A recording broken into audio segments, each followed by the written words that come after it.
Welcome to McPlum, simple solutions served daily. You start now, close the hot and cold valves and slide a bucket under the P-trap to catch water. Remove the pop-up or lift rod so you can access the tailpiece. This also relieves trapped air. Make sure you have a wrench, plunger, and a small plumber's snake ready. You need a flashlight and rags. These keep the area clean and help you see the trap and vent connection when you work. Once the bucket is in place, loosen the P-trap nuts by hand or wrench and remove the trap to clear hair, soap, and gunk. This restores flow and stops odors.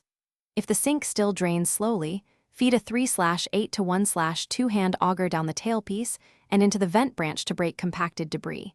You are extending the reach beyond the trap. Make sure to rinse and reassemble the trap tightly. Test by running water and watching for leaks.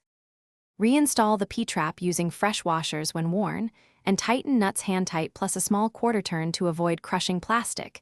This ensures a good seal. Run 1 to 2 gallons of water to seat seals and confirm proper flow. Make sure nothing drips.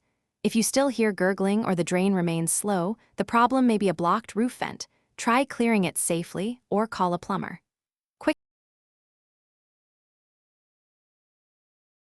Thanks for watching. Stay juicy and subscribe.